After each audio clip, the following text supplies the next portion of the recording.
Olá, olá, olá. Deus abençoe muito o seu dia, que a graça do Senhor seja sobre a sua vida, te abençoando, te protegendo, te prosperando em tudo que você fizer nesse dia, em nome de Jesus Cristo. Amém? Estou olhando o texto de Mateus ainda. Na verdade, eu estou tentando dar uma olhada esses dias no texto de Mateus, aqui desde o capítulo 5 até o final do 7, que é o chamado Sermão do Monte, que realmente é um texto muito interessante. Claro, dois, né? Textos muito interessantes. Os textos da Bíblia são interessantes porque, primeiramente, são textos que falam do relacionamento de Deus ou do homem com Deus. Um Deus que está sempre estendendo a mão para o homem, um Deus que está sempre buscando relacionamento com este homem, desde a sua criação. Desde a criação, quando Deus ia na viração da tarde lá no jardim do Éden conversar com Adão, tá? Então Deus é Deus que está sempre vindo e estendendo a mão para os homens. É Deus que sempre procura relacionamento com o homem primeiro. O primeiro passo sempre é dado por Deus. A nossa resposta à ação de Deus é que tem sido tratado aqui, é tratado nas Escrituras como nós devemos nos relacionar, como nós devemos fazer com relação a estarmos na presença e vivermos na presença de Deus. O problema é que algumas pessoas acham que pode viver fora da presença de Deus, que algumas pessoas acham que exista um lugar no universo ou fora dele onde Deus não está, que Deus não permeie. Eu gosto muito lá de Atos, acho que é o capítulo 17, quando Paulo vai dizer assim que nele, em Deus, nós existimos, vivemos, tem uma outra palavra, existimos dando uma forma como se Deus estivesse permeando todas as coisas e nós estivéssemos dentro dele. Para mim essa ideia, essa visão é muito interessante, porque Deus controla todas as coisas, está em todos os lugares o tempo todo e pode fazer o que ele quiser, tá certo? Então nós entendemos essas características em Deus são necessárias. Na verdade, conhecer a Deus é procurar conhecê-lo de acordo com aquilo que ele já revelou para nós, que está revelado, está registrado nas Escrituras Sagradas, em palavras humanas que nós podemos entender, tá certo? Então, olhando aqui para o texto, capítulo 7, o meu texto abre com o seguinte nome em cima, os dois fundamentos, diz assim, Mateus 7, 24 ao 27, diz assim: todo aquele, pois, que ouve estas minhas palavras e as pratica, será comparado a um homem prudente que edificou a sua casa sobre a rocha. E caiu a chuva, transbordaram os rios, sopraram os ventos e deram com ímpeto contra aquela casa, que não caiu, porque foi edificada sobre a rocha. E o contrário é este: e todo aquele que ouve estas minhas palavras e não as pratica, será comparado a um homem insensato, que edificou a sua casa sobre a areia. Caiu a chuva, transbordaram os rios, sopraram os ventos e deram com ímpeto contra aquela casa, e ela desabou, sendo grande a sua ruína. É óbvio que Jesus não é arquiteto, ele não está querendo construir casas, mas é óbvio que um arquiteto, ou você ou eu, sabemos que para construir uma casa, o fundamento dela tem que ser sólido. Não dá para construir uma casa num lamaçal. Ela tem que ter um fundamento firme, o fundamento dela tem que estar firme. Tá certo? É básico isso. Você não construir a casa sobre a areia é desastre certo, porque ela não tem segurança nenhuma. Porque quando vier o vento, quando vier os terremotos, quando vier algum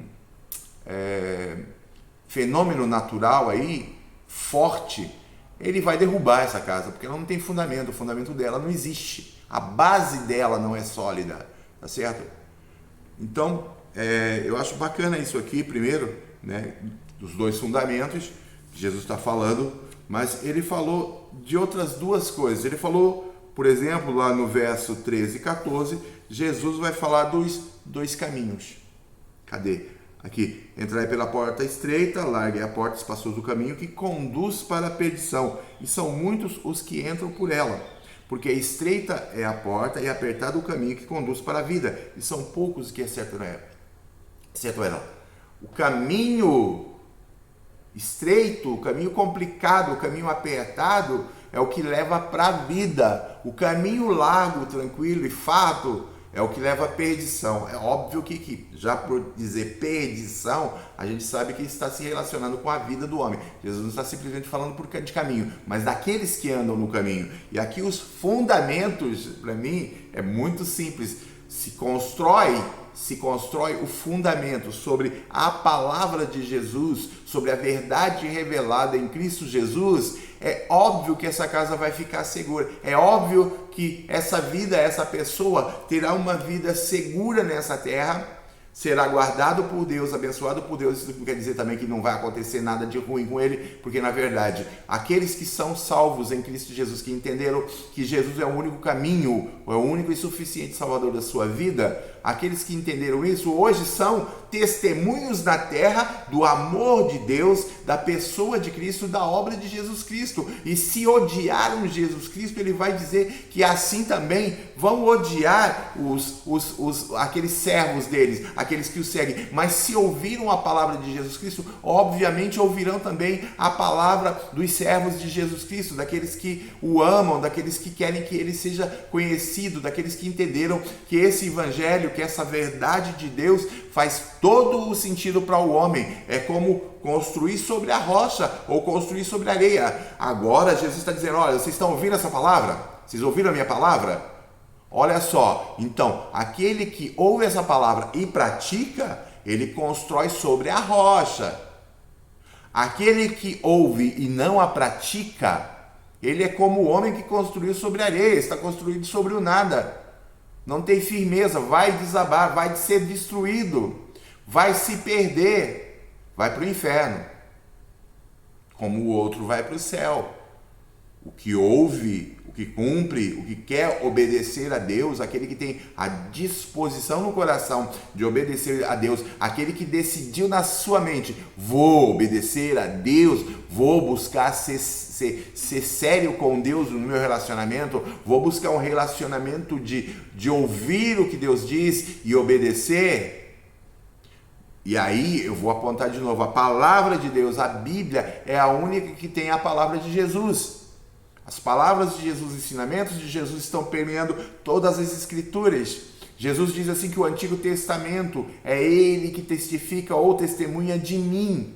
Tá certo? Então tudo que diz o Antigo Testamento está falando sobre Jesus. E no Novo Testamento é sobre Jesus presente e sobre o Jesus que fundou uma igreja. Sim, a igreja. Tá? Então tem os dois caminhos que já fazem um paralelo, né, com esse texto dos dois fundamentos.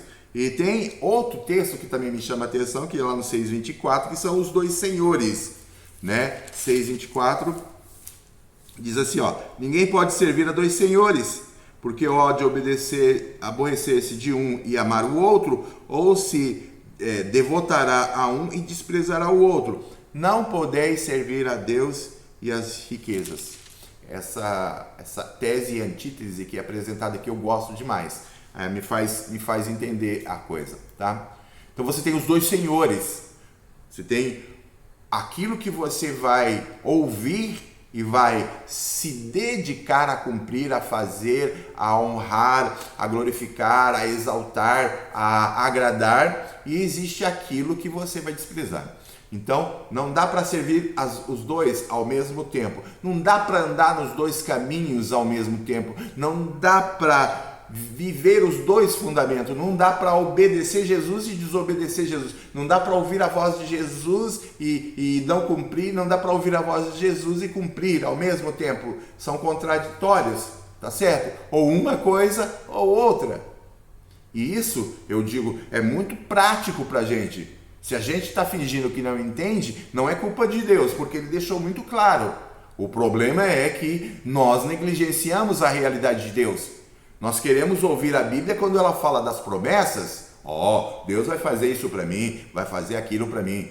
Mas e quando Deus diz assim: faça isso, faço aquilo. É desse jeito que é para viver para mim. Santidade é buscar obedecer a palavra de Deus, obedecer conforme Deus já explicou para a gente que é para ser.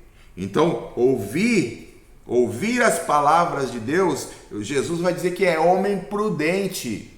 Prudente é uma pessoa sábia, que sabe distinguir quando está próximo do perigo. Ele não é idiota que vai cair na armadilha. Ele discerne a armadilha. Ele é prudente, ele tem prudência. Ele se prepara para as coisas. Ele está atento. Opa, os negócios estão acontecendo aqui, assim, assim, assado. O vagabundo ali está usando a palavra de Deus, mas o que ele está falando não está certo. Não está colocando Jesus em evidência. Jesus nem aparece na conversa dele. Então, muita atenção nos falsos profetas que eu estava falando agora há pouco, esses dias. Mas Jesus diz assim, ouve a minha palavra, esse homem é prudente, ele ouve e cumpre, ouve e pratica as minhas palavras, ouve e pratica as palavras de Jesus, é prudente, porque ele está construindo sobre a rocha. Na verdade, rocha aqui também, eu não vou nem ler o texto, mas em 1 Coríntios, 10, 3 e 4, vai dizer que Jesus é a rocha, tá? Então eu gostei muito disso. Então, construir sobre a rocha é ter Jesus como alicerce, como fundamento da minha construção, da construção da minha existência, da construção da minha realidade, da construção dos meus planos, dos meus sonhos. Está tudo baseado em Jesus, da minha vida em si. Então, por isso que eu falo, a Bíblia não é só para de vez em quando, ela ela que te mostra, que te revela, claro, usada pelo Espírito Santo, né? Ela que te revela como é construir sobre a rocha. É nas Escrituras.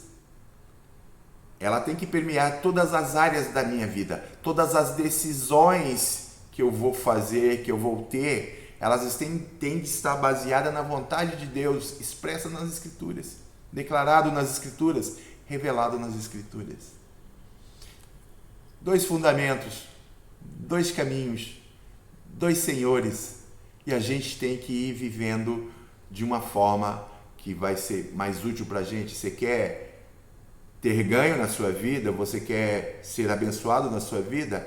Então construa sobre Jesus, sobre a palavra de Jesus, confiando em Jesus, se dedicando a Jesus, honrando a Jesus como Deus vivo, único e verdadeiro, que morreu na cruz do Calvário, a morte que eu e você tínhamos de sofrer. Tá certo? Tem muito para ser dito. Isso é só uma introdução. Eu digo sempre isso para o povo que me ouve. Isso é só uma introdução. Mas enquanto nós temos tempo, que nós aprendamos. Pense nisso. Pense muito nisso. E tenha um ótimo dia.